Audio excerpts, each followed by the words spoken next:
Bar magnet खत्म हो चुका था, बार मैग्नेट के बारे में स्टडी कर लिया था। आज एक लास्ट पार्ट स्टडी करना है, तो ये चैप्टर अपना खत्म हो जाएगा। क्या स्टडी करेंगे? मैग्नेटिक मटेरियल्स के बारे में स्टडी करेंगे, ठीक है। इसमें थियरी कुछ होगी, वो नोट्स है ना मैं भेज दूंगा। अभी कुछ फॉर्मूला उसके बेस पर प्रॉब्लम करना है, तो इसमें कंटिन्यूशन नहीं लिख लो, प्रॉब्लम और वो सब फॉर्मूला लिख लेना, उसके बाद चाहो तो नोट्स लिख लो, ठीक है। उसके थियरी वाला पार्ट में भेज दूंगा, उसमें ज्यादा टाइम नहीं लगाना है, पर वो बोर्ड के लिए काम है, बोर्ड में क्वेश्चन है, ठीक है। JEE नीट में तो न्यूमेरिकल्स ही आएंगे, पर बोर्ड में थियरी वाला पार्ट आ सकता है, तो उसके लिए भेज देता हूँ, ठीक है। टॉपिक लिख लो, magnetisation and magnetic material, magnetisation and magnetic material.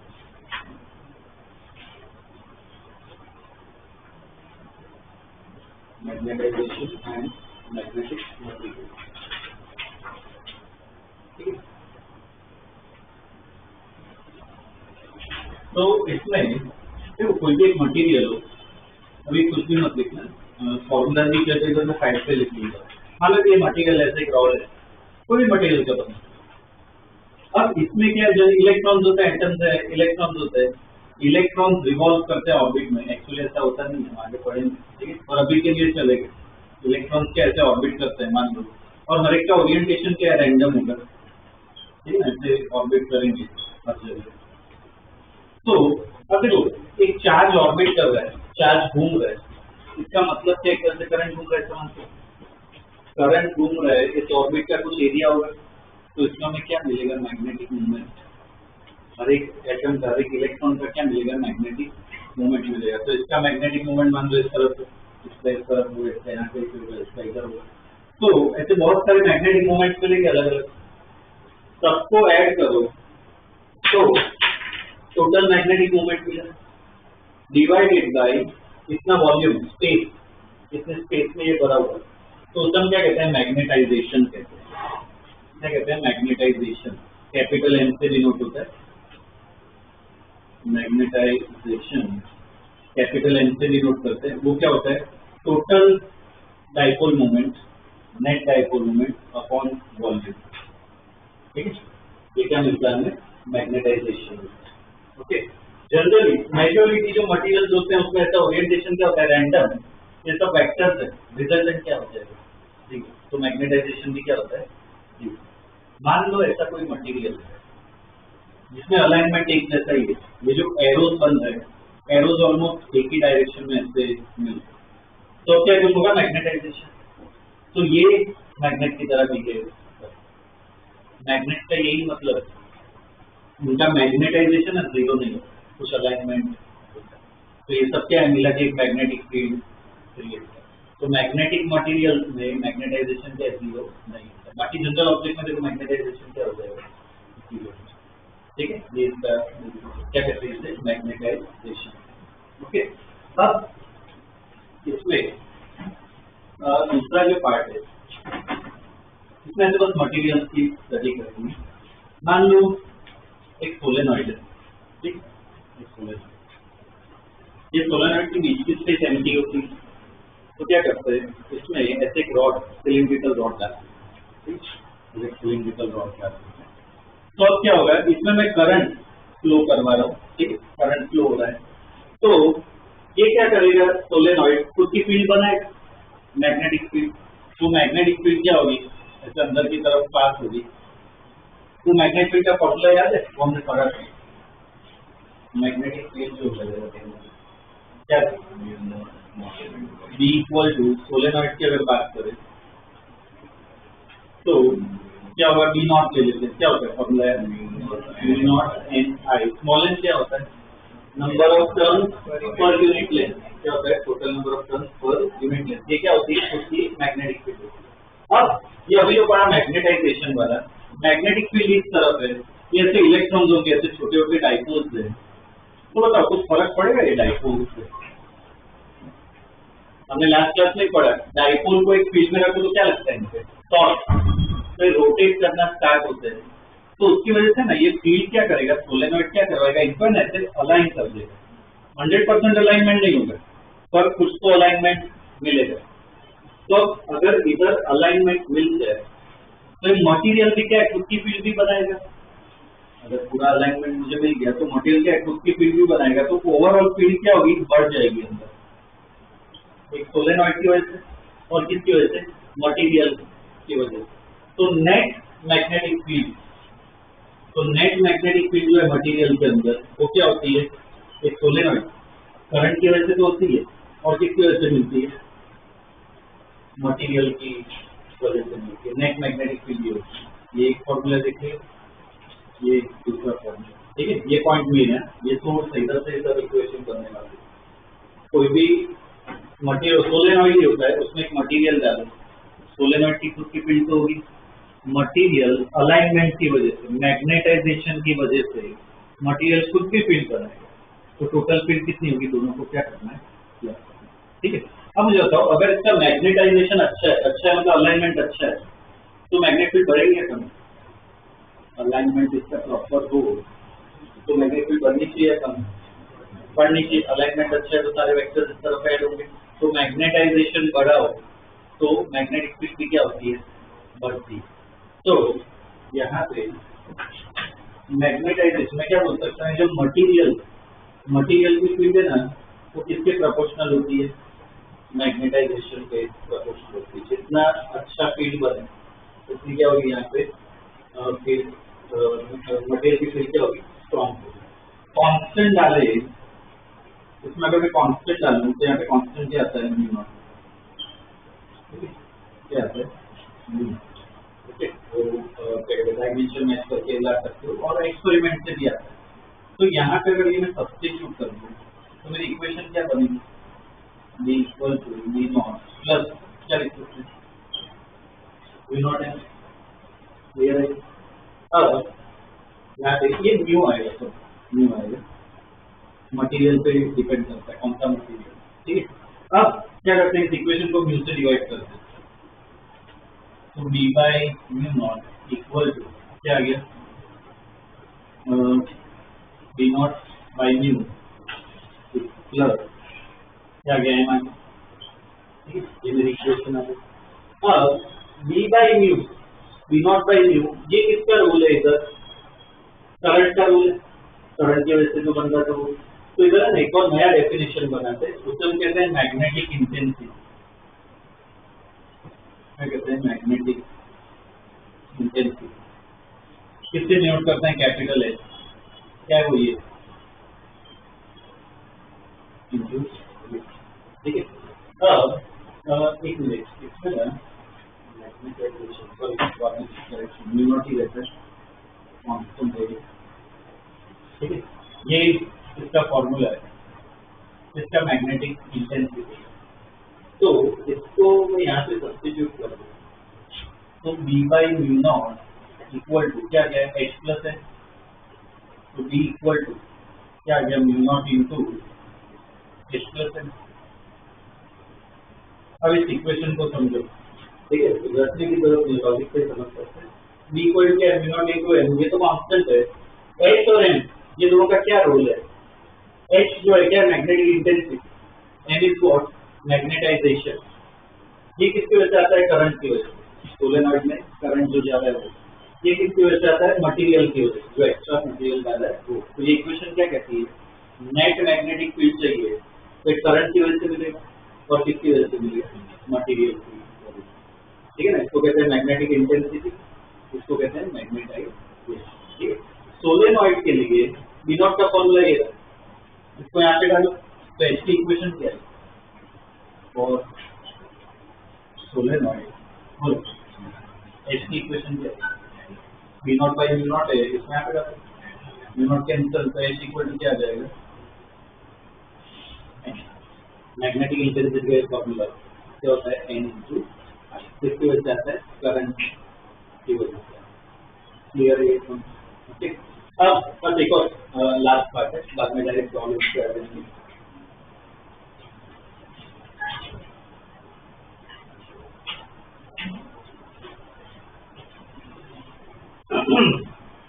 Experiment से क्या पता चलता है, एच और एम में भी रिलेशन, मैग्नेटाइजेशन बढ़ा तो ये भी बढ़ता है, ये बढ़ा तो मैग्नेटाइजेशन भी बढ़ता है, सीधी बात है ना, करंट और बढ़ा और फिर स्ट्रॉन्ग होगी, अलाइनमेंट क्या होगा, और भी अच्छा होगा, तो ये दोनों क्या होते हैं, प्रोपोर्शनल।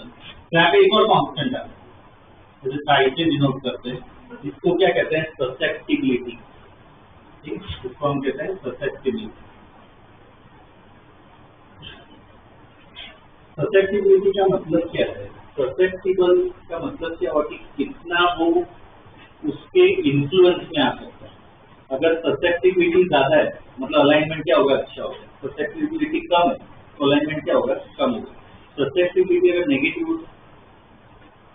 अगर ये ज्यादा है, पॉजिटिव है और ज्यादा है तो अलाइनमेंट एकदम अच्छा होगा, अगर पॉजिटिव है पर कम है तो अलाइनमेंट होगा पर थोड़ा होगा, अगर नेगेटिव हो तो अलाइनमेंट क्या होगा, होगा पर किसमें होगा, ऑपोजिट डायरेक्शन, ऑपोजिट डायरेक्शन की वजह से बता सकते हो क्या होगा, ओवरऑल फील्ड क्या होगा, कम हो जाएगी, माइनस में क्या हो जाएगी, कम हो जाएगी, ठीक है। तो ये क्या है इसका बिहेवियर, तो इसको यहाँ पे सब्स्टिट्यूट कर देते हैं, क्या पे ये इक्वेशन में सब्स्टिट्यूट कर देते हैं, तो b इक्वल टू क्या आ गया, mu naught susceptibility into m plus m, तो b equal to mu naught n common ले लेते हैं, प्लस का इनटू m ये लिख सकते हैं। अब ये भी कांस्टेंट है, ये भी कांस्टेंट है एक मटेरियल के लिए, तो इसका एक पूरा कांस्टेंट बना देते हैं, किससे लिखते हैं, म्यू लिखते हैं, सिर्फ म्यू, और इसको क्या कहते हैं, परमिएबिलिटी, परमिएबिलिटी ऑफ मटेरियल, ये भी परमिएबिलिटी है, और एक इसकी परमिएबिलिटी है वैक्यूम, वो किसकी होती है, मटेरियल की। तो फाइनली मैग्नेटिक फील्ड को क्या लिख सकते हो, B equal to mu into, ठीक है। तो ये सब फॉर्मूला है, प्रॉब्लम पे डिपेंड करेगा कौन सा फॉर्मूला कर, ठीक है। तो इसके बेस पे कुछ क्वेश्चन अलग अलग कर लेते हैं, ठीक है। ये सब फॉर्मूला ध्यान रखना। वापिस रिपीट कर रहा हूँ, देखो पूरा सीक्वेंस में ही है, तो पूरा सीक्वेंस में ही जाता है। सबसे पहले क्या स्टडी किया, मैग्नेटाइजेशन, मतलब वो क्या दिखाता है, कैसा अलाइनमेंट है। तो मैग्नेटाइजेशन में आता है net magnetic movement upon volume, कितने स्पेस में वो मुझे मिल रहा है, उसे क्या कहते हैं, मैग्नेटाइजेशन, ठीक है। बाद में सोलेनॉइड को याद रखो, सोलेनॉइड था, अकेला सोलेनॉइड हो तो उसमें मैग्नेटिक फील्ड भी इतनी होती है। तो अगर मैं मटेरियल डालूं तो अलाइनमेंट हो सकता है। तो ओवरऑल फील्ड किसकी वजह से मिलेगी, करंट की वजह से तो मिलेगी, प्लस किसकी वजह से, मटेरियल की वजह से मिलेगी। मटेरियल में क्या होता है, मैग्नेटाइजेशन। तो मैग्नेटाइजेशन जितना अच्छा हो मटेरियल में उतनी अच्छी फील्ड मिलेगी। यहाँ पे कांस्टेंट डालो, कांस्टेंट क्या आ गया, म्यू नॉट, तो उसको यहाँ पे सब्स्टिट्यूट कर दिया, ये मेरी इक्वेशन आई, डिवाइड किया।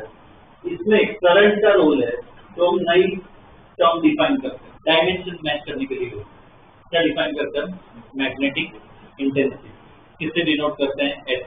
तो H is equal to mu naught upon mu naught. ये इतना यूज नहीं होगा, लेकिन ये ज्यादा यूज होगा, कौन सा ये वाला।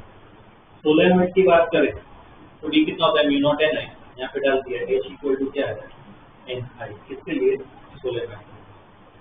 यहाँ पे इस इक्वेशन में सब्स्टिट्यूट करो एच को, ये मेरी इक्वेशन आई। इसमें भी लॉजिक देखो क्या है, मैग्नेटिक फील्ड दो चीजों की वजह से मिल रहा है, ये किसकी वजह से मिल रहा है, करंट, और ये किसकी वजह से मिल रहा है, मटेरियल की वजह से, ठीक है ना।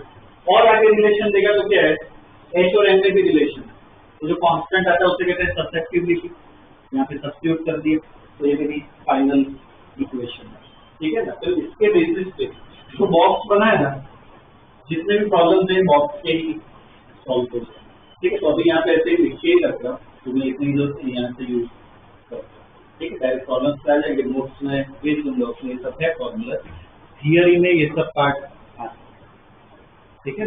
डायरेक्ट इसको क्या है, यूज करना है, ओके। पहले मुझे कुछ बेसिक क्वेश्चन, इसका यूनिट बोला, ऐसा यूनिट क्या होगा,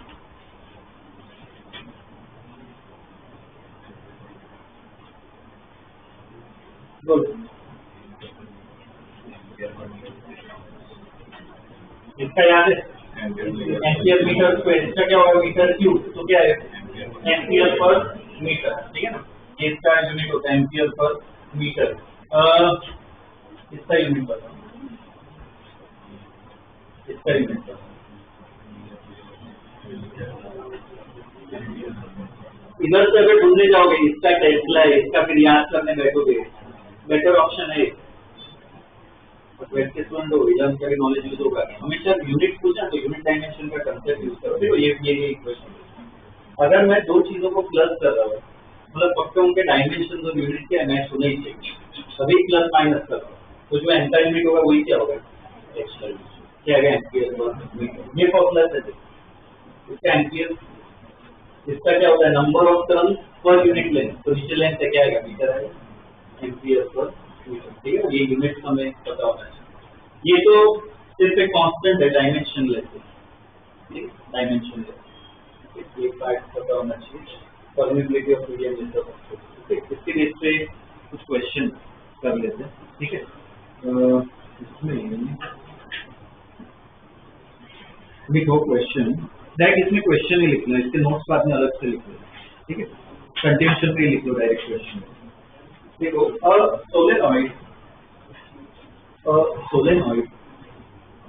has a core, a solenoid has a core of relative permeability, has a core of relative permeability mu r equal to, r subscript में लिखना, mu r equal to 400, mu r equal to 400, ठीक है। आगे लिखो, the windings of solenoid are insulated, the windings of solenoid are insulated and carry 2 ampere current, and carry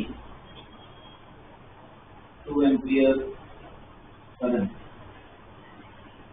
carry fluid current. ठीक है.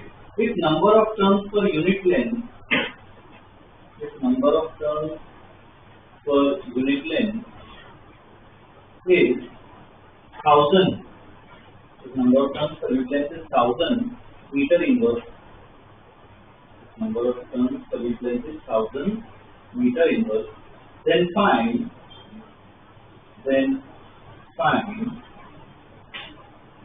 magnetic intensity,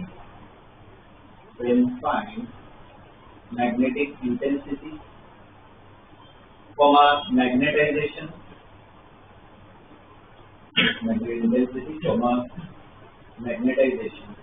comma net magnetic field,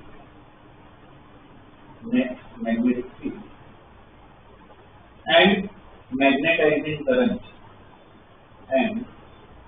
magnetizing current, ठीक है. ये इतना पूछा. पहला प्रॉब्लम है, साथ में सॉल्व करते हैं. तो देखो सबसे पहले डेटा, ये रिलेटिव परमेबिलिटी दिया है. रिलेटिव परमेबिलिटी मतलब क्या, म्यू आर लिख लो, डेटा में लिख लो. म्यू आर इक्वल टू कितना है, 400. अब यहाँ पे म्यू आर दिख ही नहीं रहा है. बता सकते हो क्या हो सकता है? Relative permeability mu by mu naught ratio होता है, तो लिख लो mu by mu naught. Mu are equal to mu by mu naught. तो इधर से क्या है, म्यू मिल जाएगा. कितना होगा, mu equal to 400 mu naught. तो क्लियर है, म्यू इक्वल टू क्या आएगा, 400 म्यू नॉट. तो ना वो मटेरियल का परमेबिलिटी मिल गया. और क्या क्या दिया हुआ है, तो आई दिया हुआ है 2 ampere, I equal to 2 ampere. और क्या दिया हुआ है, स्मॉल एन दिया हुआ है 1000. स्मॉल एन कितना दिया हुआ है, 1000. ओके. चलो सबसे पहले मुझे मैग्नेटिक इंटेंसिटी फाइंड करना है. सिंपल बता, इसमें मैंने पूरा सिंपल बता. मैग्नेटिक इंटेंसिटी और क्या फाइंड करना है, H. तो डेटा के हिसाब से कौन सा फॉर्मूला है, ये यूज कर सकते हैं. H equal to N I, unit लिखना, H इक्वल टू एन आई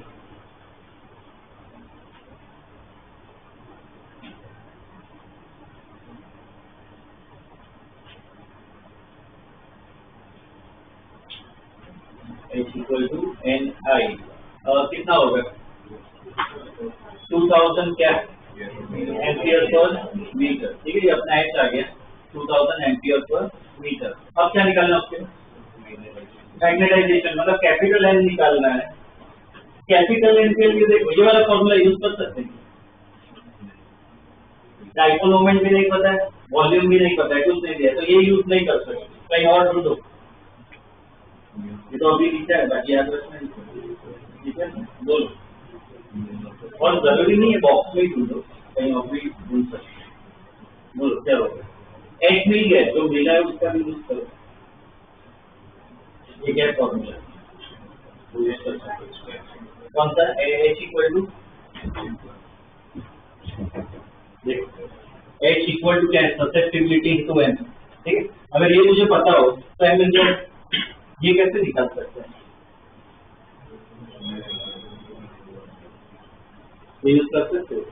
लिखो इसमें आगे म्यू इक्वल, पहले ये वाला पता है. म्यू इक्वल टू क्या है, mu naught 1 plus X. Mu equal to mu naught 1 plus X. तो म्यू नॉट को नीचे लेके आओ. Mu equal to mu naught 1 plus X. तो क्या हो जाएगा, mu by mu naught 1 plus X. Mu by mu naught क्या होगा, mu are equal to 1 plus X. तो देखो ससेप्टिबिलिटी कितना आ गया, म्यू आर दिया हुआ है क्वेश्चन, कितना आ गया 399. तो n इक्वल टू क्या हो जाएगा, H अपॉन ससेप्टिबिलिटी, है ना. H कितना आएगा, 2000 अपॉन 399. ठीक है, तो इधर से क्या आ जाएगा, n आ जाएगा.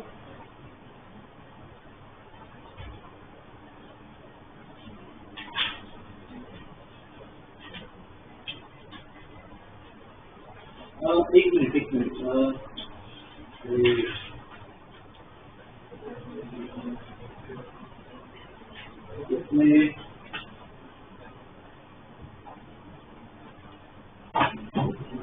गलती हो गई. ये जो पार्ट है ना इसमें कांस्टेंट दूसरी जगह m is proportional to h। तो यहाँ पे एक्चुअली मीन क्या करंट के टर्म्स में स्टडी करते हैं, मैंने यहाँ पे चेक कर दी h। तो यहाँ पे सब्स्टिट्यूट करोगे अपने प्रॉब्लम पे फर्क नहीं पड़ेगा, बस ये चेंज होगा। क्या आएगा ये h को ऐसा ही रखेंगे, m की जगह क्या लिखेंगे x इंटू h, इधर h बार आएगा। इंटेंसिटी सही है, करंट के टर्म्स में स्टडी करते हैं, ठीक है, करंट के टर्म्स में आते हैं, तो ये फॉर्मूला रहेगा। तो यहाँ पे क्या हो जाएगा n इक्वल टू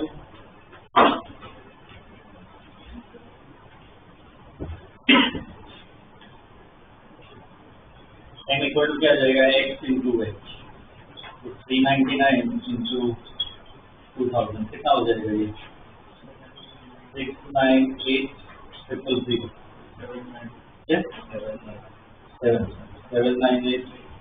798,000 और क्या एक्सपेरिमेंट क्या होगा एम्पियर पर, ठीक है ना, ये मैग्नेटाइजेशन।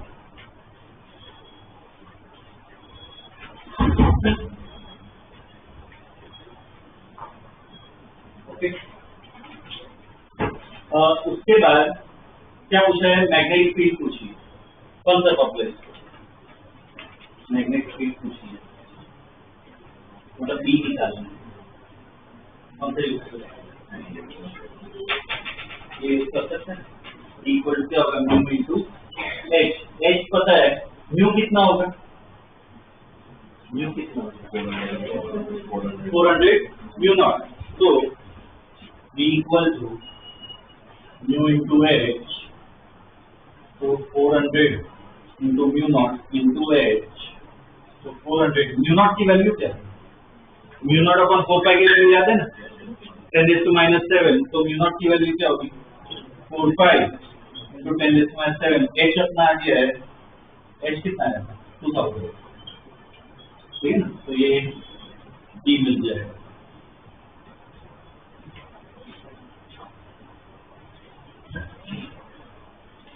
इसमें डायरेक्ट आंसर लिख लो, इसमें कितना है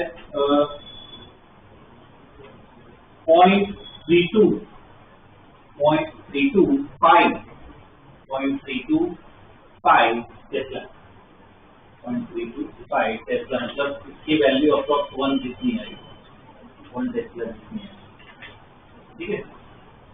और क्या पूछा इसमें, magnetizing current, magnetizing current, magnetizing current मतलब क्या ढूंढना है, आई करंट, ऑब्वियसली मतलब आई ढूंढना है, पर इधर जो आई है ना वो अपना नॉर्मल, जो 2 एम्पियर लिया ना वो नहीं, 2 एम्पियर अपना नॉर्मल करंट है, उससे हम कहते हैं कंडक्शन करंट, क्या कहते हैं कंडक्शन करंट। मैग्नेटाइजिंग करंट पूछा, इसका मतलब क्या है, मान लो मैग्नेटाइजेशन की वजह से जो फील्ड मिल रही है अलाइनमेंट की वजह से, वो सेम सोलेनॉइड की वजह से मिल रही है, तो उस करंट को मैग्नेटाइजेशन करंट कहते हैं। मतलब जैसे H इक्वल टू NI होता है ना, वैसे क्या लिख सकते हो M इक्वल टू NI, ठीक है, तो वो एक पार्ट इसमें लिख लो, तो उधर बॉक्स बना देना है, ये लिखो magnetizing current, magnetizing current IM, subscript में M लिखो, IM इक्वल टू क्या होगा formula, magnetizing current IM equal to magnetization upon small, ठीक है, ये मैग्नेटाइजिंग करंट होगा, लिख लेना इस फॉर्मूला बॉक्स बना दो, ठीक है।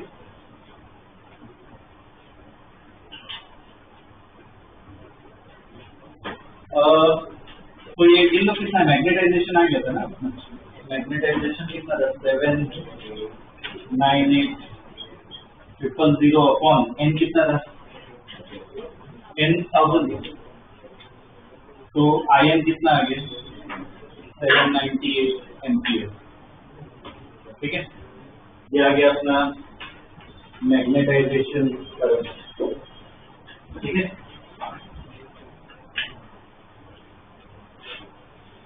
Okay,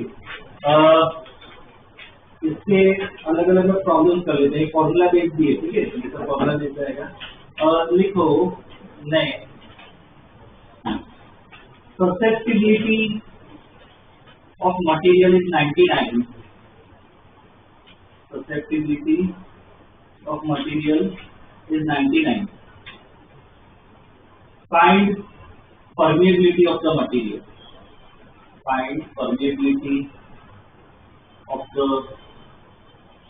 material.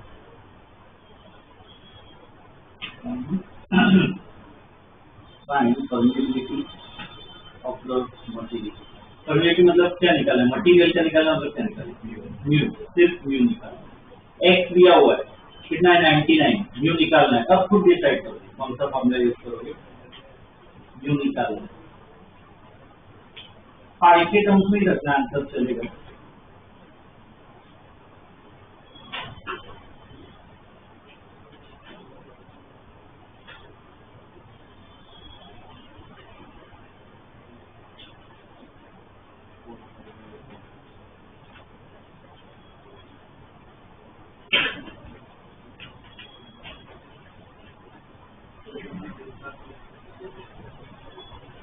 कौन सा फॉर्मूला यूज करोगे?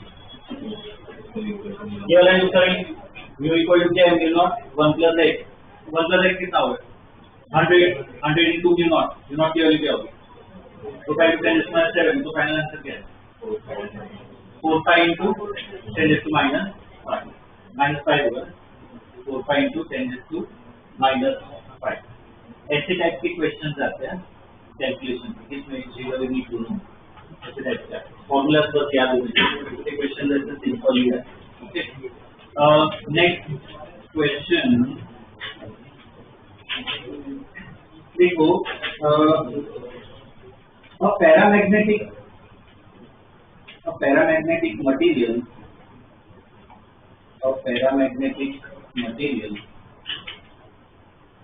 is in the form of cube. A paramagnetic material is in the form of cube with side 1 centimeter. With side 1 centimeter and has dipole moment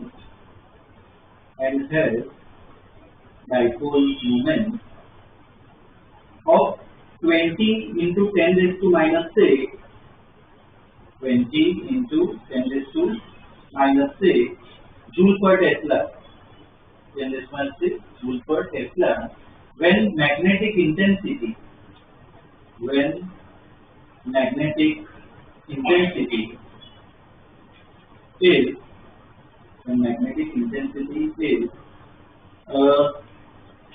60 into 10 raised to 3. 60 into 10 raised to 3 ampere per meter. Find susceptibility.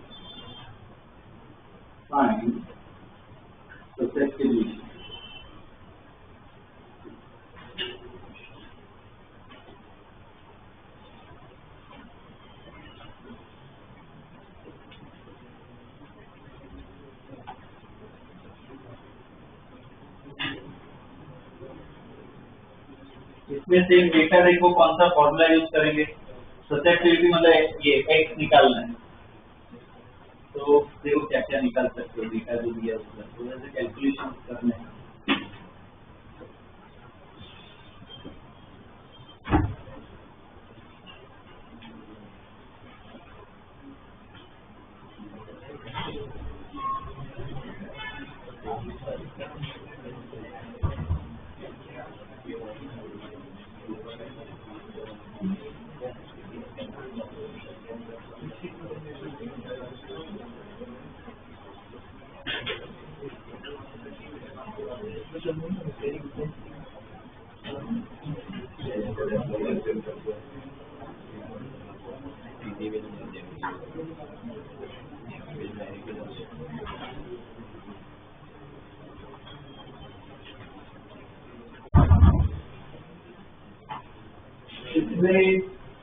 इस question में क्या क्या दिया हुआ है देखो। पहले तो साइड दे रखी है, क्यूब है, साइड दे रखी है, तो वॉल्यूम आ जाएगा।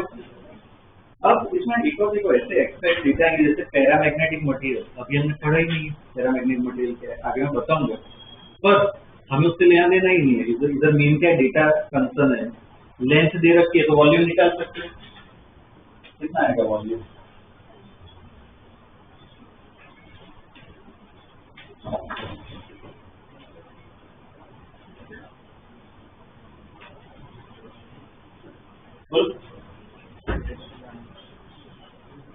Equal to L cube, 1 centimetre है मतलब 10⁻² उसका क्यूब, तो वॉल्यूम कितना आ गया 10⁻6 मीटर क्यूब। और क्या क्या डेटा दे रखा है, ये डाइपोल मोमेंट दे रखा है, आपको क्या दे रखा है बोलो, डाइपोल मोमेंट कौन सा है, बहुत सारे हैं, कौन सा है, स्मॉल एन, ये वाला स्मॉल एन दे रखा है, एक कितना है स्मॉल एन 20 × -6 जूल पर टेस्ला। तो इससे क्या निकाल सकते हैं, कैपिटल एन मैग्नेटाइजेशन निकाल सकते हैं, magnetization equal to small N by B, तो कितना आएगा 20 एम्पियर पर मीटर। और क्या पूछा है ससेप्टिबिलिटी, और कोई डेटा दिया क्या, और कोई देना चाहिए क्या, एच दिया हो, एच कितना 62 ओके एम्पियर पर मीटर। कौन सा फॉर्मूला यूज करें, ससेप्टिबिलिटी निकालना है, हाँ ये यूज कर सकते हैं, m equal to x into H है ना, ये यूज कर सकते हो,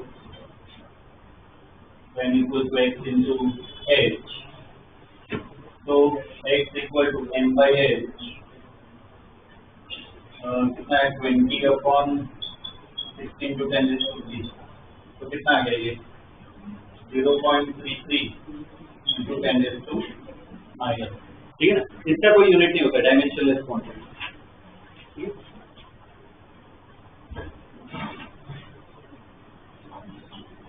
okay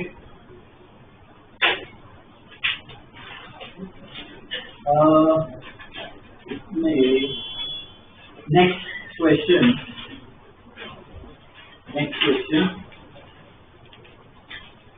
of ferromagnetic material of ferromagnetic material of dimension of ferromagnetic material of dimension 10 centimeter into 0.5 centimeter into 0.2 centimeter, 10 centimeter into 0.5 centimeter into 0.2 centimeter, is placed in a magnetic field, is placed in a magnetic field of strength, placed in a magnetic field of strength 0.5 into 10⁻⁴, 0.5 into 10⁻⁴, 0.5 into 10⁻⁴ ampere per meter, ampere per meter, as a result of which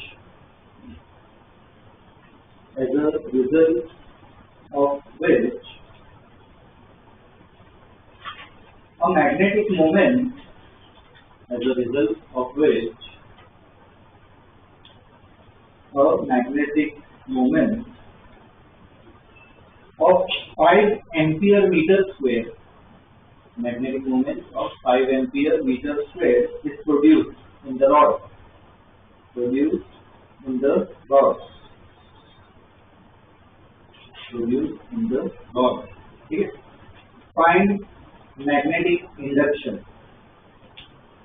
find magnetic induction.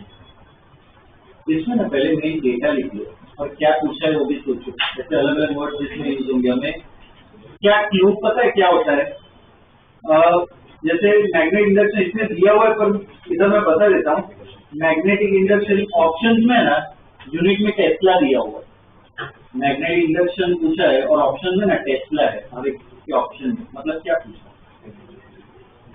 क्या magnetic field पूछा, पर कौन सी वाली, magnetic induction से पूछा है, magnetic field होती है तो अभी देखा हमने क्या है, करंट की वजह से होती है और दूसरी किसी वजह से मटेरियल की वजह से, और तीसरी कौन सी नेट, फिर कौन सी उसने दिया, मतलब क्या नेट, नेट मतलब क्या, सिर्फ बी निकाला, सिर्फ बी निकाला, ठीक है। और देखो क्या क्या डेटा है, वॉल्यूम मिल जाएगा, दूसरा डेटा बता, ये स्ट्रेंथ दे रखी है वो क्या दे, is placed in a magnetic field of strength, जब विजुअलाइज करो उसको बाहर से फील्ड में रखा है, बाहर मतलब क्या सोलेनॉइड में ही रखा होगा तो क्या दिया करंट की वजह से सोलेनॉइड की वजह से क्या मिलता है हमेशा एच, ठीक है, मटेरियल की वजह से क्या मिलता है एन मिलता है। तो कैपिटल एच एक दे रखा है कितना है ये 0.5 इंटू 10⁴, ठीक है ना। ऐसे देखो कि कौन सा डेटा क्या दिया हुआ है, चलो कैलकुलेट।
हो गया क्या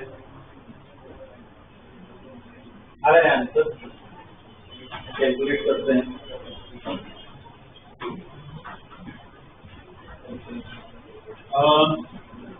इसमें वॉल्यूम वॉल्यूम बताओ कितना है वॉल्यूम, बोलो 10⁻⁻⁵ मीटर क्यूब। ओके, और क्या क्या दे रखा है, एच दे रखा है ना, कितना है H 5 into 10⁻³ ampere per metre. और क्या दे रखा है स्मॉल एम, नेट में क्या वो कितना है 5 एम्पियर पर मीटर। और क्या निकालना है टी निकालना है ना। तो यहाँ पे कौन सा फॉर्मूला यूज करें, एकदम ये यूज कर सकते हैं। एक मिनट, कौन सा ये यूज करें ना, अगर म्यू मिल जाए तो बी आ जाएगा। तो बी इक्वल टू, ये फॉर्मूला यूज करें B equal to mu into X. Mu कहाँ से आएगा, mu equal to mu naught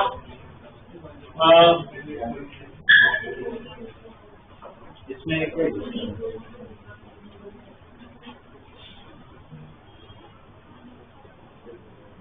तो पहले तो इससे कैपिटल एम निकाल सकते हैं।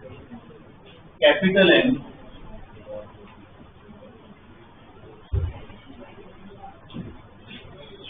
कैपिटल एम निकाल देते हैं। कैपिटल एम है स्मॉल एम बाई बी, तो कितना हो जाएगा स्मॉल एम बाई बी, तो 5 into 10⁵ एम्पियर पर मीटर। क्या -6 सेकेंड, -6 10⁶, ठीक है। इसमें एन पता है, एच पता है, बी निकालना तो ये यूज कर देते हैं, इससे डायरेक्ट आ जाए, ठीक है। बी निकालना है तो B equal to mu naught H plus N, है ना, ये यूज कर लेते हैं। तो म्यू नॉट कितना होगा 4 into 10⁻⁷, एच कितना है 5 into 10⁵, प्लस 5 into 10⁶। तो कर लो कैलकुलेशन, कितना आएगा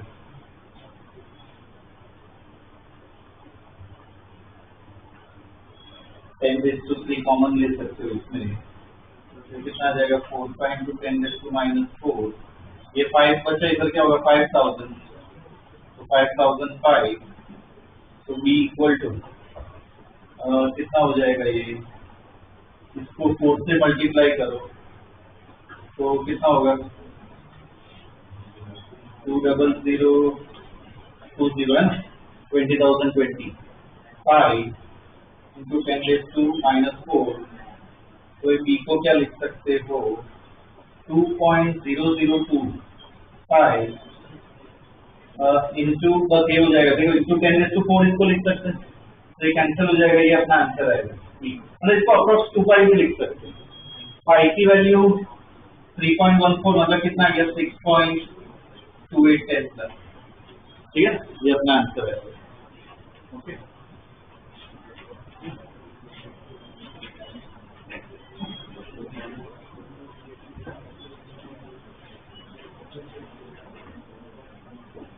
ये है, ठीक है। और ये एक हो गया। नेक्स्ट क्वेश्चन इसमें लिखो susceptibility of aluminium, susceptibility of aluminium is 2.2 into 10⁻⁵. Susceptibility of aluminium is 2.2 into 10⁻⁵. ठीक है। Find percentage increase in magnetic field. Find percentage increase in magnetic field if space within a current carrying toroid, if space within a current carrying toroid, TOROID, toroid is filled with aluminium, is filled with aluminium, is filled with aluminium. अब देखो toroid एक अलग shape आ गया, क्या होता है solenoid, आपने solenoid को मोड़ के सर्कल बना दे, उसे क्या कहते हैं टोरॉइड, ठीक है। सोलेनॉइड को मोड़ के पूरा सर्कल बना दो, क्या कहते हैं उसे टोरॉइड। अपने फॉर्मूलाज में कोई भी चेंज नहीं आएगा, तो इसमें क्वेश्चन समझने की ट्राई करो। पहले टोरॉइड होता है, सोलेनॉइड ही मानते हैं, ठीक है। सोलेनॉइड फॉर्मूला भी सेम आता है, म्यू नॉट NiD होता है। तो उसमें पहले वो क्या था, खाली था, तो मैग्नेटिक फील्ड अपनी कितनी थी, सिर्फ B नॉट, इसकी वजह से करंट की वजह से। हाँ, उसमें क्या एल्यूमिनियम डाल दिए, तो कौन सा पार्ट ऐड हो गया, ये हमारा पार्ट ऐड हो गया, तो अब ये आया नेट मैग्नेटिक फील्ड, तो मैग्नेटिक फील्ड क्या बढ़ी। तो क्वेश्चन क्या पूछा है, परसेंटेज चेंज। तो पहले वो सोचो परसेंटेज चेंज कैसे लिखोगे, परसेंटेज चेंज कैसे लिखोगे, delta B upon B into 100, देखो परसेंटेज चेंज इक्वल टू क्या होगा, delta B upon B into 100। तो नीचे B कौन सा होगा, बी कौन सा होगा? कभी परसेंटेज चेंज लिखते हैं तो नीचे जो वैल्यू होती है कौन सी होती है? ओरिजिनल वैल्यू होती है। मतलब क्या है? बी नॉट, तो delta B upon B naught into 100, ये होता है परसेंटेज। अब पुट करें,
परसेंटेज चेंज निकालना है।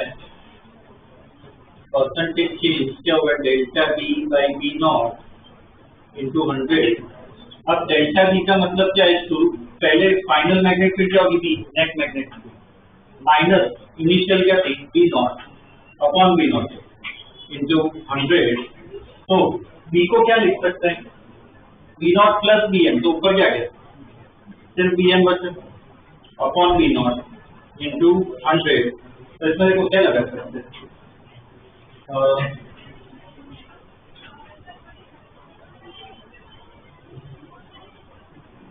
बी एम को ये लिख सकते हैं, बी एम को क्या लिख सकते हैं? Mu naught into M. तो बी एम की जगह म्यू नॉट इंटू एम,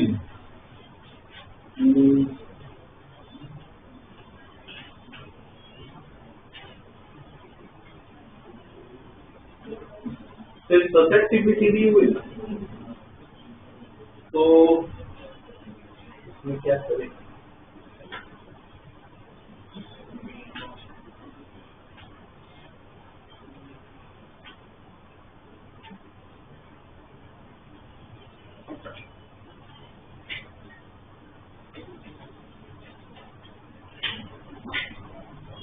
इसमें एक टर्म्स में जाना है ना, तो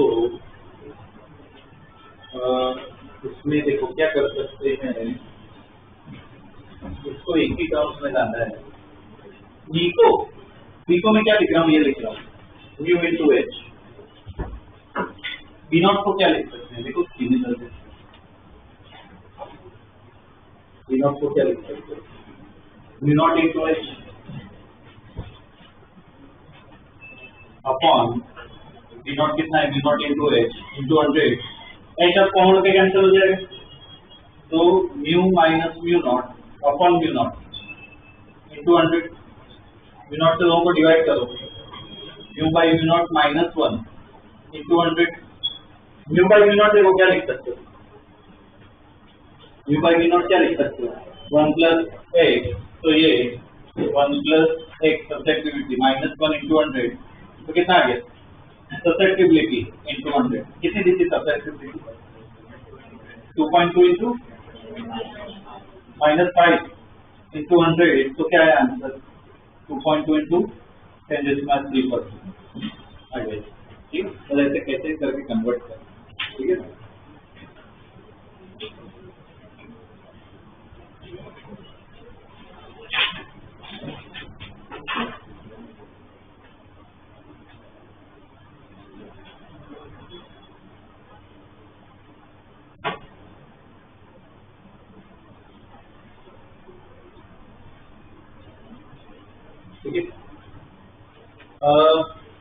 ये एक फॉर्मूला बेस्ड क्वेश्चन देखिए, इसमें ना बहुत छोटे छोटे पॉइंट्स है ध्यान में रखने। इसमें ये टॉपिक जब मैग्नेटिज्म स्टडी करें तो हम मटेरियल को है ना 3 पार्ट में डिवाइड कर सकते हैं। जैसे अगर मैं तुम्हें मतलब कहूँ क्या कोई भी चीज को डिवाइड करना क्लासिफाई करना होगा तो डिपेंड करता है कि हम क्या स्टडी कर रहे हैं, ठीक है, क्या स्टडी कर रहे हैं। जैसे अगर तुम्हें एक सिंपल एग्जांपल दूं और इसकी बात करें, मुझे ऐसे डिवाइड करना है कि भाई कैसे क्लासिफाई करना है लिविंग ऑर्गेनिज्म को क्लासिफाई करना है, तो ओवरऑल 2 तरह से क्लासिफाई कर सकते हैं, प्लांट्स और एनिमल्स। अब उसमें हम सब आ गए, ठीक है ना, एनिमल्स फिश या जो भी है सब आ गए, प्लांट्स में प्लांट्स आ गए, ठीक है, ऐसे स्पेसिफाई कर सकते हैं कि हम क्या स्टडी करें उस पर डिपेंड करता है। अब एनिमल्स को स्टडी करें तो उसमें क्लासिफाई करते हैं कि भाई रेप्टाइल्स है क्या है वो है, ठीक है ना, वो सब डिवाइड कर सकते हैं। वैसे ही मान लो मैं इलेक्ट्रिसिटी का स्टडी कर रहा हूँ, तो इलेक्ट्रिसिटी अगर मैं स्टडी कर रहा हूँ तो मटेरियल को 3 टाइप में डिवाइड करता हूँ। कौन से होते हैं इलेक्ट्रिसिटी से लेकर कंडक्टर, इंसुलेटर और तीसरा आता है सेमीकंडक्टर। तो वैसे ही जब मैग्नेट को स्टडी करें, मैग्नेटिज्म स्टडी करें ना, तो मटेरियल को 3 टाइप में डिवाइड करते हैं, डायामैग्नेट, पैरामैग्नेट और फेरोमैग्नेट, 3 आते हैं, ठीक है, डायामैग्नेट, पैरामैग्नेट और फेरोमैग्नेट। और जो फेनोमेना है, जो प्रोसेस है, उसे कहते हैं डायमैग्नेटिज्म, पैरामैग्नेटिज्म और फेरोमैग्नेटिज्म। उनके बारे में जानना जरूरी है, थियरी बोर्ड में आती है और उसके कुछ कंसेप्ट भी JEE नीट में आ चुके हैं, ठीक है, पर मेजॉरिटी तो ऐसे ही प्रॉब्लम्स आते हैं, तो उनके बारे में थोड़ा बता देता हूँ, उस पर भी क्वेश्चन पर्टिकुलर आते हैं, वो देख लेते हैं, ठीक है। तो 3 टाइप के मटेरियल है, उनके बारे में बता लेते हैं। सबसे पहले आता है डायमैग्नेटिज्म। डायमैग्नेटिज्म, डायमैग्नेटिज्म का मतलब क्या है कि इसमें मान लो मटेरियल है, अलग अलग ऐसे डाइपोल्स हैं, ठीक, इसमें बहुत सारे डाइपोल्स हैं। अगर मैं एक्सटर्नल फील्ड पास कर रहा हूँ, एक्सटर्नल फील्ड मतलब भी नॉट, अगर मैं पास कर रहा हूँ, तो अब हमने ये क्या है, इसके आगे ना एक चैप्टर में हम पढ़ेंगे लेंस लॉ करके आएगा। Lenz law basically, Lenz law पता क्या मान सकते, न्यूटन थर्ड, उसके जैसा नाम, एग्जैक्ट ऐसा नहीं होता है, तो अभी के लिए बता रहा हूं कि ये एक्शन है, तो ये क्या देगा रिएक्शन, सेम डायरेक्शन में अपोजिट डायरेक्शन, ऑपोजिट, तो ये क्या अलाइन नहीं होता, ऑपोजिट डायरेक्शन में अलाइन, तो ओवरऑल फील्ड क्या होगी, बढ़ेगी या कम होगी, ओवरऑल फील्ड क्या हो जाएगी, कम हो जाएगी। उस प्रोसेस को ओवरऑल फील्ड कम होती है, उस प्रोसेस को क्या कहते हैं डायमैग्नेटिज्म। अलाइनमेंट क्या हो जाता है, ऑपोजिट डायरेक्शन में, तो उसका रीजन क्या है, लेंस लॉ, वो हम नेक्स्ट चैप्टर में पढ़ेंगे, ठीक है। लेंस लॉ आएगा। हर एक मटेरियल क्या दिखाता है, दुनिया का हर एक मटेरियल क्या दिखाता है, डायमैग्नेटिज्म, ठीक है। All material show diamagnetism. Overall magnetic field क्या हो जाती है, कम हो जाती है। कम हो रहा है तो ससेप्टिबिलिटी बता सकते हो क्या होगा, पॉजिटिव या नेगेटिव, ससेप्टिबिलिटी क्या होगी, नेगेटिव, जो ओवरऑल फील्ड क्या होगी, कम होगी, ससेप्टिबिलिटी क्या होती है, नेगेटिव, तो स्मॉल होती है, कम होता है, ज्यादा वैल्यू नहीं, ठीक है, इसे कहते हैं डायमैग्नेट। और जो मटेरियल होते हैं उसे क्या कहते हैं, डायमैग्नेट। हर एक मटेरियल ये शो करता है डायमैग्नेट, ठीक है। इसके बाद आता है पैरामैग्नेटिज्म। पैरामैग्नेटिज्म क्या होता है, पैरामैग्नेटिज्म में ये पैरामैग्नेटिज्म में क्या होता है कि कुछ अलाइनमेंट ऑलरेडी थोड़ा बहुत होता है, तो अगर मैं मैग्नेटिक फील्ड दूं तो कुछ डाइपोल्स, कुछ मटेरियल में ऐसा बिहेवियर होता है कि अलाइनमेंट थोड़ा अच्छा मिलता है, डायमैग्नेटिज्म होगा ही पर अलाइनमेंट भी मिलता है। किसका इफेक्ट ज्यादा होता है? अलाइनमेंट का इफेक्ट ज्यादा होता है। तो अगर मैग्नेटिक फील्ड में अलाइन हो जाए उसकी डायरेक्शन में तो क्या कहते हैं मुझे? पैरामैग्नेटिज्म। तो सपोज ऐसा कोई मटेरियल है मेरा जिसमें अलाइनमेंट हो रहा है, ये तो होगा ही, डायमैग्नेटिज्म तो होगा ही, पर ज्यादा क्या होगा? पैरामैग्नेटिज्म। तो उसके वजह से नेट फील्ड क्या हो जाएगी? बढ़ जाएगी, पर बहुत ज्यादा नहीं बढ़ेगी। अलाइनमेंट होता है पर थोड़ा बहुत ही होगा। तो ससेप्टिबिलिटी क्या होगी?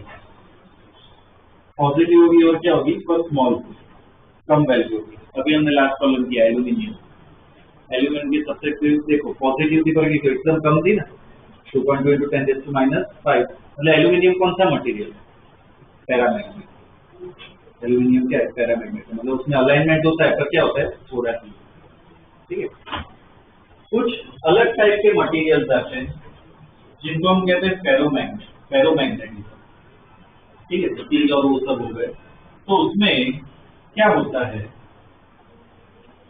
डाइपोल, ऐसे मान लो एक ये रीजन है, तो इसमें ना डाइपोल्स ऑलरेडी अलाइन होते हैं, ऑलरेडी एक डायरेक्शन में अलाइन होते हैं। मतलब इस रीजन में ओवरऑल वेक्टर कहाँ पे होगा? इस तरफ होगा।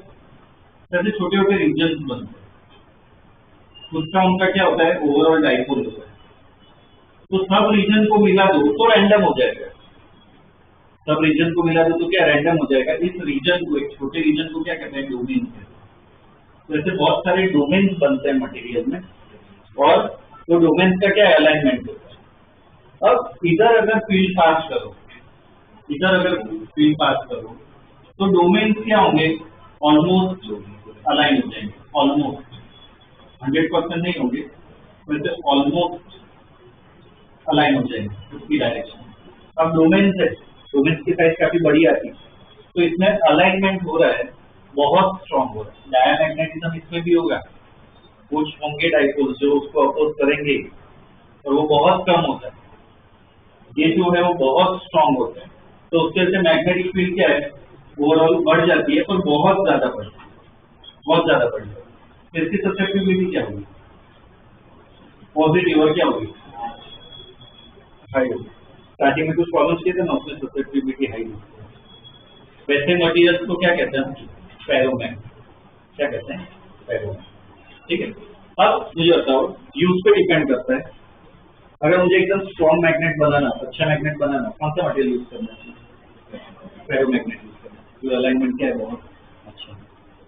ठीक है।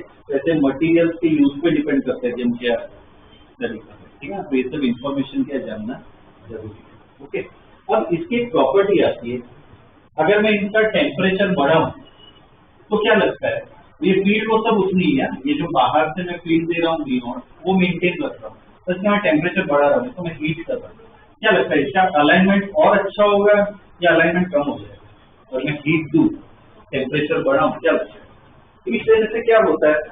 मॉलिक्यूलर लेवल पे क्या होता है? बेसिकली हीट है क्या? Kinetic energy.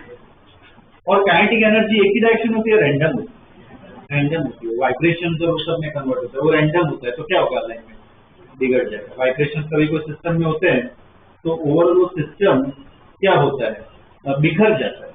एक ऑर्डर में थोड़ी सेट होता है, बिखर जाता है। तो उसकी वजह से अलाइनमेंट क्या होगा? कम होगा। फेरोमैग्नेटिज्म क्या हो जाएगा? कम।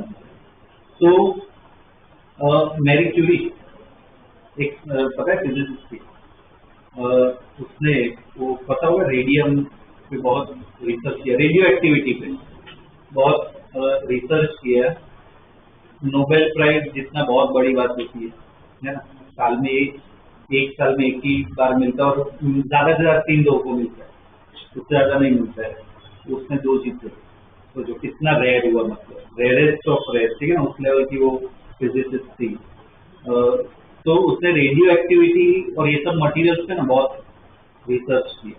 ठीक है। रिसर्च हुआ, उसकी डेथ भी उस मटेरियल्स की वजह से हुई। उस जमाने में हमें पता है रेडियो एक्टिविटी डेंजरस है, तब तो रिसर्च चल रहा था, तो मटेरियल से एक्सपोजर कितना हुआ होगा लैब में, उसकी वजह से उसको रेडियो एक्टिव पॉइजनिंग कहते हैं, उसकी वजह से ही हुई। ठीक है ना।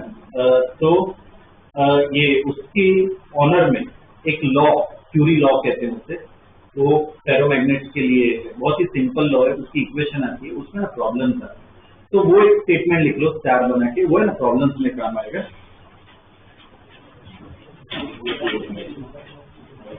लिखो when ferromagnetic material is heated, when ferromagnetic material is heated,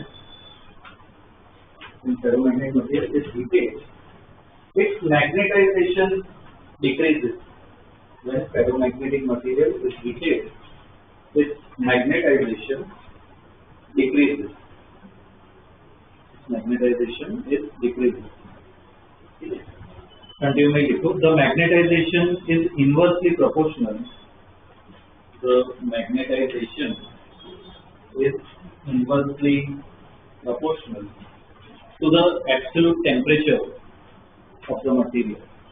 Is inversely proportional to the absolute temperature of the material. Absolute temperature of the material. This is called Curie's law. C-U-R-I-E. C-U-R-I-E. Curie's law. ठीक है, ये law का formula है, inverse proportional to absolute temperature. Actually ये भी आता है V naught. V naught क्या एक्सटर्नल फील्ड है, एक्सटर्नल मैग्नेटिक फील्ड, मतलब सिर्फ सोलेनॉइड की समान है। ठीक है, ये एक क्यूरी लॉ है। देखो इसमें एक कांस्टेंट डाले, वो कांस्टेंट C से ही डिनोट करते हैं, ये इक्वेशन आती है, इसको क्यूरी लॉ कहते हैं। C जो है ना कांस्टेंट, उसे क्यूरी कांस्टेंट कहते हैं।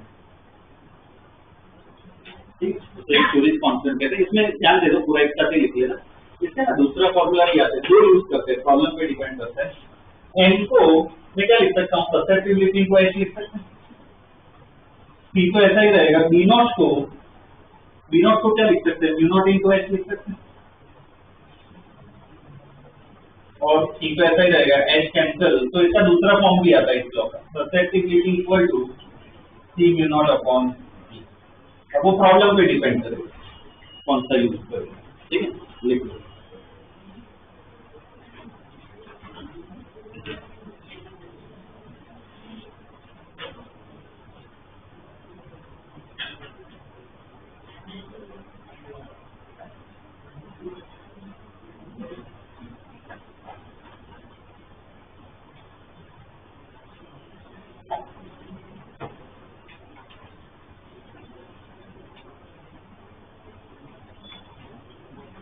क्लियर है?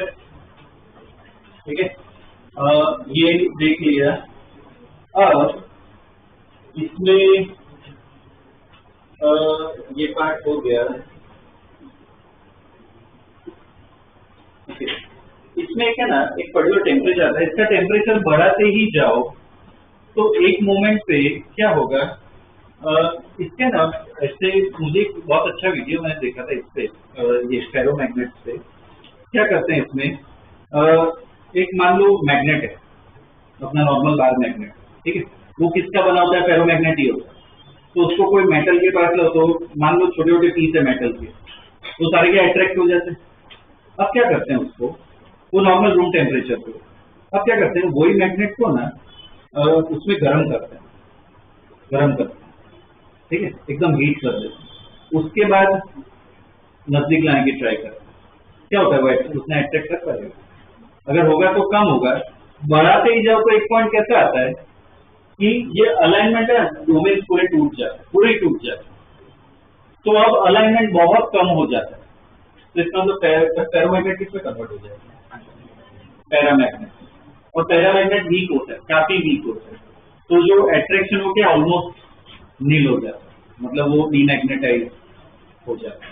ठीक है ना, तो उस टेम्परेचर को जहाँ पे वो कन्वर्ट हो जाता है, उस टेम्परेचर को क्यूरी टेम्परेचर कहते हैं। ठीक है, वो भी स्टेटमेंट ऐड करो। At a particular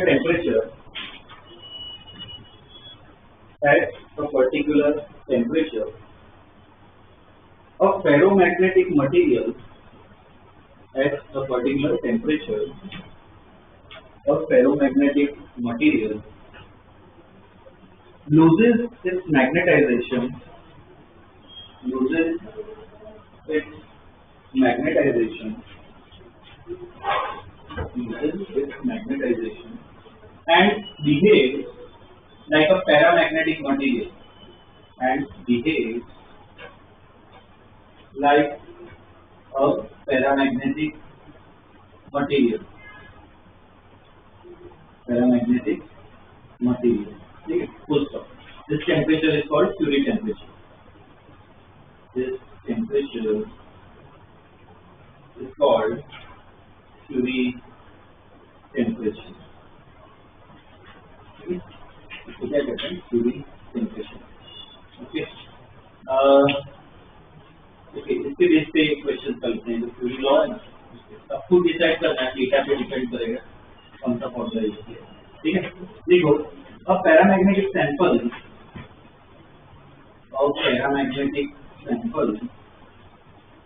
shows magnetization. A paramagnetic sample shows magnetization when placed in a field of magnetization 8 ampere per meter. Magnetization 8 ampere per meter when placed in a field of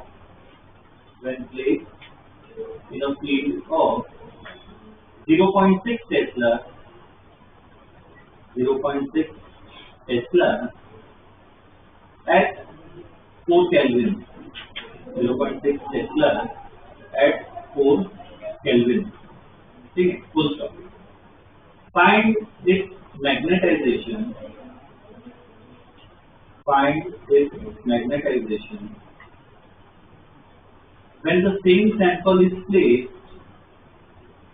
When the same sample is placed, same sample is placed in a field of 0.2 Tesla, in a field of 0.2 Tesla at 16 Kelvin, at 16 Kelvin. कौन सा formula use करोगे? बोलो, दो formula लिखे ना, एक Curie law, कौन सा यूज करोगे? ऊपर वाला यूज करेंगे, मैग्नेटाइजेशन वो सब है, टी नॉट और टी दिया हुआ है, ऊपर वाला फॉर्मूला यूज करें, कर लो रेशियो।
आ गया क्या?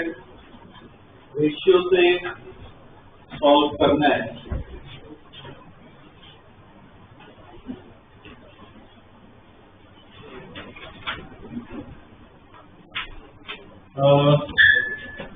इसमें क्या होगा? रेशियो अगर लिखे m1/m2, T तो कांस्टेंट है, B1/B2 क्या आएगा? T2/T1। पहले मैग्नेटाइजेशन दिया है कितना है? 8। दूसरा निकालना है, फील्ड कितनी है पहले में? 0.6, दूसरे में 0.2, और दूसरे का टेम्परेचर 16, पहले का 4, कितना आ रहा? 2/3 एम्पियर पर मीटर। ठीक है, ये हो जाएगा मैग्नेटाइजेशन। इससे रेशियो वाले आते हैं, एकदम सिंपल आते हैं। ठीक है, नेक्स्ट क्वेश्चन लिखो।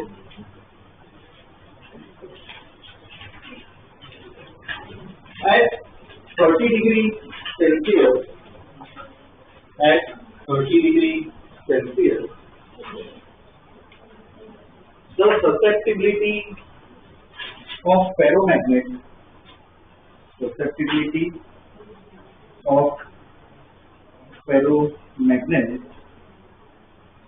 is 1000. Susceptibility of ferromagnet is 1000. Find its susceptibility. Find its susceptibility at 333 degree Celsius. Find its susceptibility at 333 degree Celsius.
हो गया क्या?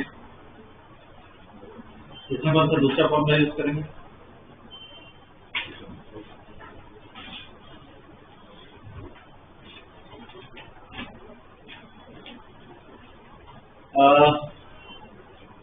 रेशियो क्या होगा? ये सब्जेक्टिविटी है, इसका रेशियो देखे।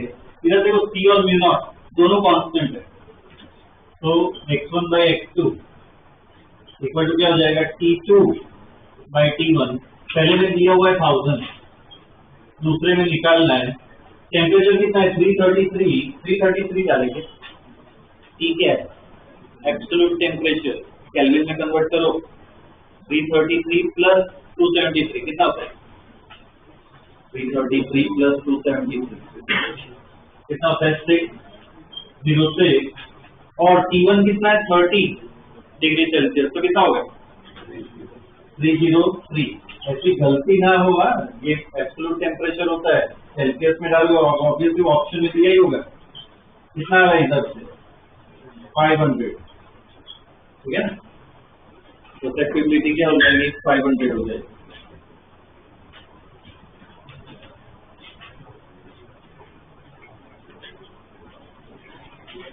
ओके, बस एक लास्ट पार्ट इसका बता देता हूँ। ठीक है, वो जैसे एक चैप्टर में खत्म हो जाएगा, वो छोटा ही पार्ट लिखना है। ये ग्राफ एक देखना है। देखो ये hysteresis curve, hysteresis curve,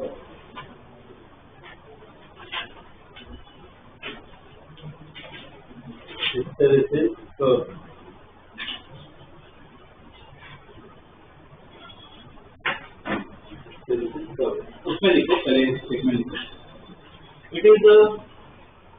cycle, it is a cycle where a material, it is a cycle where a material gets magnetized and demagnetized. It is a cycle where a material gets magnetized and demagnetized. ठीक है, तो अब देखो इसमें ध्यान दो, ये cycle किसका कर्व है, एच और बी का कर्व है। अब समझाता हूँ क्या है। सोलेनॉइड को ही गिनना, सोलेनॉइड ये अच्छा एग्जांपल होता है, उससे सब कर सकते हैं। सोलेनॉइड है, उसमें एक मटेरियल डाला है, ठीक है, मान लो फेरोमैग्नेट को डाल दिया। अब मैं क्या कर रहा हूँ, सोलेनॉइड में धीरे धीरे करंट बढ़ा रहा हूँ। आई बढ़ा रहा हूँ मतलब कि एच बढ़ेगा, एच का फॉर्मूला है एच इक्वल टू एन आई। तो जैसे जैसे मैं आई बढ़ा रहा हूँ, एच भी क्या होगा, बढ़ेगा। एच बढ़ेगा मतलब अंदर फील्ड बढ़ेगी, फील्ड बढ़ाने से मैग्नेटाइजेशन, अलाइनमेंट अच्छा होगा या कम होगा, और ज्यादा अच्छा होगा, बढ़ेगा। तो ओवरऑल फील्ड, ये नेट फील्ड है, तो ओवरऑल फील्ड क्या होगी, और बढ़ेगी। तो शुरुआत में अगर मैं आई बढ़ रहा हूँ तो एच बढ़ेगा, एच बढ़ाने से बी भी बढ़ेगा, तो ऐसा कर रहा है। मैं बढ़ाते ही जाऊँ करंट, अलाइनमेंट और बढ़ेगा। एक मोमेंट पे अलाइन किया, थियोरेटिकल, एक मोमेंट पे अलाइनमेंट क्या एकदम परफेक्ट हो जाएगा, उससे ज्यादा करंट बढ़ाओ तो अलाइनमेंट उतना ही रहने वाला। तो अलाइनमेंट एक बार परफेक्ट हो गया तो यहाँ पे जो मैग्नेट फील्ड मिलती है उससे क्या कहते हैं हम, सैचुरेशन मैग्नेटाइजेशन। ठीक है, क्या कहते हैं, ये पॉइंट ये बना देता हूँ, ये पॉइंट को क्या कहते हैं, ये बाद में अलग से लिख लेंगे। ठीक है, ये को क्या कहते हैं, सैचुरेशन मैग्नेटाइजेशन, सैचुरेशन हो गया। ठीक है, इससे ज्यादा नहीं होता। अब धीरे धीरे करंट कम करता है, ध्यान रखना है फेरोमैग्नेट है, अलाइनमेंट प्रॉपर हो गया। अब धीरे धीरे मैं करंट क्या कर रहा हूँ, कम कर रहा हूँ। तो अलाइनमेंट थोड़ा बहुत अब रैंडम हो सकता है, किसकी वजह से, हीट की वजह से, थर्मल मोशन की वजह से। अगर मैं करंट कम करते करते एकदम जीरो कर दूं तो अलाइनमेंट है ना वापस जीरो नहीं होता, कुछ ना कुछ अलाइनमेंट रह जाता है। ठीक है, कुछ ना कुछ अलाइनमेंट रह जाता है, मतलब मैग्नेट की वापस जीरो होगी, कुछ ना कुछ अलाइनमेंट रहा है, इसका मतलब मैग्नेट भी कुछ मिलेगी। तो ये वापस एग्जैक्ट फॉलो नहीं होता, ऐसा फॉलो, कुछ ना कुछ क्या बचा रहता है। इसको हम कहते हैं रिटेंटिविटी, मतलब इतना रिटेन किया है, इसको हम कहते हैं रिटेंटिविटी। ठीक है, क्या कहते हैं, रिटेंटिविटी, इतना रिटेन किया है। जो परमानेंट मैग्नेट्स बनते हैं ना वो इससे बनते हैं, पहले मैग्नेटाइज कर देते हैं पूरा, धीरे धीरे करंट कम करते हैं तो कुछ ना कुछ बचा होगा, ये बन गया परमानेंट मैग्नेट। तो परमानेंट मैग्नेट मुझे बताओ कौन सा मटेरियल होना चाहिए जिसकी रिटेंटिविटी ज्यादा हो या कम हो, कैसा सिलेक्ट करना चाहिए जिसकी रिटेंटिविटी ज्यादा हो। मैंने बताया था लास्ट क्लास में, उससे पहले डिस्कस किया था, मटेरियल साइंस से कोई फील्ड आती है उसमें सबका रिसर्च होता है। ठीक है, तो ऑब्वियसली जो कंपनीज वो सभी बनाती है उनको ऐसे ही हायर करेगी जो अच्छा रिसर्च करे, ऐसे मटेरियल बना सके, रिटेंटिविटी क्या होती है, हाई होती है। अब मुझे ये भी जो अलाइनमेंट थोड़ा बहुत बचा है उसको भी कम कर देना है, अलाइनमेंट पूरा हटा देना है। तो क्या करें, तो क्या करंट ही देना पड़ता है, पर करंट क्या दोगे, ऑपोजिट डायरेक्शन, ऑपोजिट डायरेक्शन दे तो अलाइनमेंट उस तरफ जाने की ट्राई करेगा, तो जो पहले से अलाइनमेंट होगा ना वो निखरने लगेगा। तो अलाइनमेंट और कम करना हो तो करंट है ना ऑपोजिट डायरेक्शन में, तो उसकी वजह से क्या होगा, एक मोमेंट पे पूरा खत्म हो जाएगा, अलाइनमेंट पूरा ही खत्म हो जाएगा। तो उसमें जो मैंने करंट दिया, उसमें जो मैंने फील्ड अलग से फील्ड दी, जिसको हम कहते हैं कोअर्सिविटी, ये जो पॉइंट है इसको हम कहते हैं कोअर्सिविटी, कोअर्सिविटी। और सेम बाद में उल्टी डायरेक्शन में हो तो उल्टी डायरेक्शन में अलाइनमेंट होगा, यहाँ पे भी सैचुरेशन होगा, सेम फॉलो करो, अलाइनमेंट मिलेगा पर ऑपोजिट डायरेक्शन में, तो सेम कोई ऐसे साइकिल बनती है, इसको हिस्टेरेसिस साइकिल या हिस्टेरेसिस कर्व कहते हैं। ठीक है, ये मेन 3 पॉइंट तुम्हें पता होना चाहिए, सैचुरेशन, रिटेंटिविटी, कोअर्सिविटी, ये 3 पॉइंट पता होना चाहिए। ठीक है ना, इसको साइकिल कहते हैं, ड्रॉ कर लो, लिख दो।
क्लियर हो? ठीक है, ये ग्राफ हो गया। इसमें बस एक एक्स्ट्रा पॉइंट लिखवा देता हूँ। ये ग्राफ जितना मोटा होता है ना, मतलब ये एरिया ये साइकिल जितनी बड़ी होती है ना, हीट उतनी ज्यादा प्रोड्यूस होती है, क्योंकि कंटिन्यूस करंट फ्लो है तो हीट भी प्रोड्यूस होगी ना मटेरियल में। तो जितना ज्यादा एरिया हो साइकिल का, उतनी ज्यादा हीट प्रोड्यूस होती है। ठीक है, तो वही देखो, the area of the cycle, the area of the cycle gives the thermal energy generated. The area of the cycle gives the thermal energy generated per unit volume.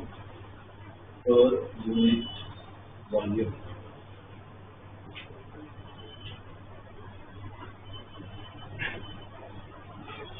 ठीक है, ओके। ये चैप्टर में इतना ही है।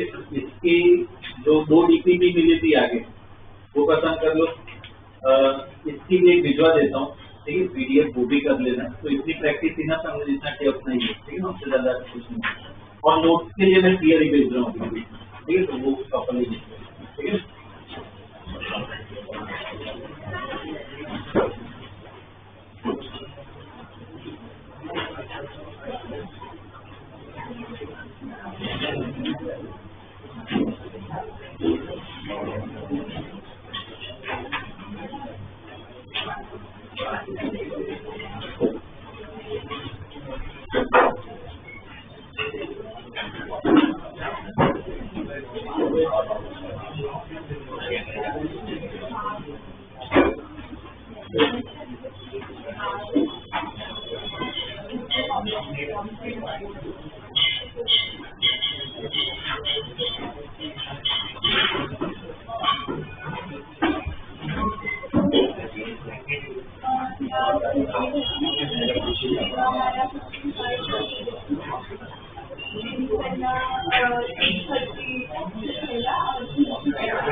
एक्स्ट्रा पेपर करिए time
आना numerical पूछी ले, बाकी magnetic effect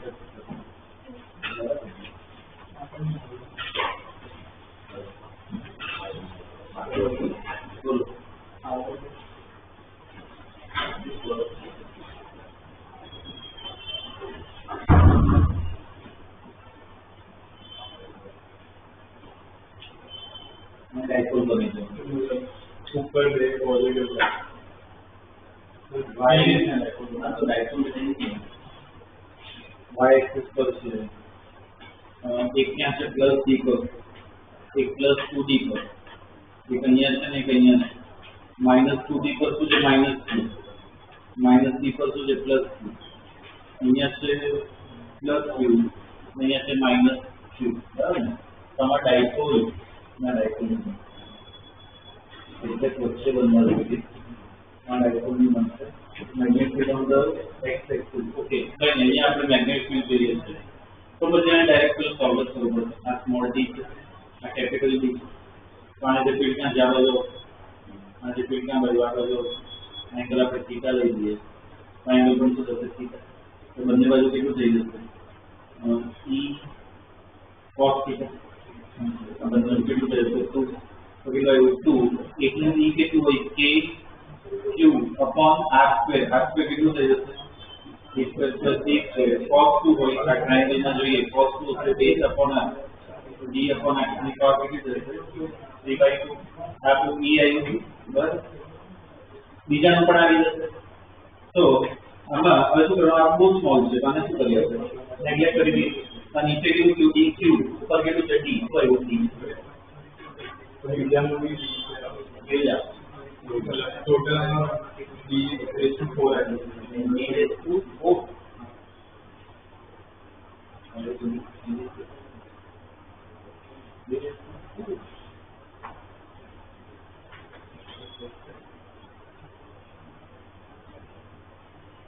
Where are we?